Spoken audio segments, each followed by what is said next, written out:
Hello guys, ഇന്നത്തെ ദിവസം എല്ലാവർക്കും അറിയാമല്ലോ, തൊഴിലാളി ദിനമാണ്. പക്ഷെ നമ്മളുടെ ആരോഗ്യ പ്രവർത്തകർക്ക് ഇതൊന്നും ബാധകമല്ല.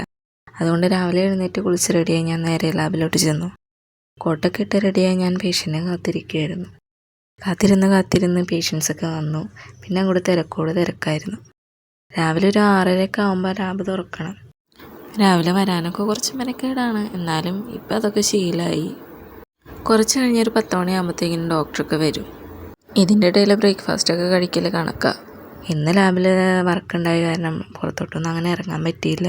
പിന്നെ ഒരു 11-11:45 ആകുമ്പോഴത്തേക്കിനും പേഷ്യൻസൊക്കെ തിരക്കൊക്കെ ഒഴിയും. ഒരു 12 മണി തൊട്ട് ഞങ്ങൾക്ക് ബ്രേക്കാണ്. പിന്നെ ഒരു 5 മണിയാകുമ്പോൾ തിരികെ വന്നാൽ മതി. ഹോസ്റ്റൽ അടുത്തായ കാരണം ഞാൻ നേരെ ഹോസ്റ്റലിലോട്ട് പോയി. ഉച്ചയ്ക്ക് ഫുഡൊക്കെ കഴിച്ച് നേരെ കയറി കിടന്നുറങ്ങി. പിന്നെ എഴുന്നേറ്റത് പോകാൻ നേരമായപ്പോഴാണ്. ചായയൊന്നും കുടിക്കാറില്ല. അപ്പം ഞാനൊരു പപ്പായ എടുത്ത് കഴിച്ച് നേരെ ലാബിലോട്ട് ചെന്നു. ലാബിൽ ചെന്നപ്പോൾ അവിടെ എപ്പോഴും തിരക്ക് തന്നെയാണ്. അതുകൊണ്ട് വീഡിയോ ഒന്നും എടുക്കാൻ പറ്റിയില്ല. ഇതാണ് നമ്മുടെ ഇവാച്ചു. കൊച്ചിന് പനിയാണ്, പക്ഷെ കുറുമ്പിനൊരു കുറവില്ല. കണ്ടില്ല എന്നെ അടിക്കുന്നത്. ഒരു 8 മണി ആയപ്പോഴത്തേക്കിനും ഡ്യൂട്ടിയൊക്കെ കഴിഞ്ഞു. പിന്നെ എനിക്ക് കുറച്ച് സാധനം വാങ്ങിക്കാനുണ്ടായി. അപ്പോൾ സൂപ്പർ മാർക്കറ്റിലും പച്ചക്കറി കടയിലൊക്കെ പോയി സാധനമൊക്കെ വാങ്ങിച്ച് ഞാൻ നേരെ ഹോസ്റ്റലിലോട്ട് ചെന്നു. പിന്നെ ഒന്ന് ഫ്രഷായി ഫുഡൊക്കെ വെച്ച് കഴിച്ചു നേരെ കയറി കിടന്നു. അപ്പോൾ ഓക്കെ, ബൈ.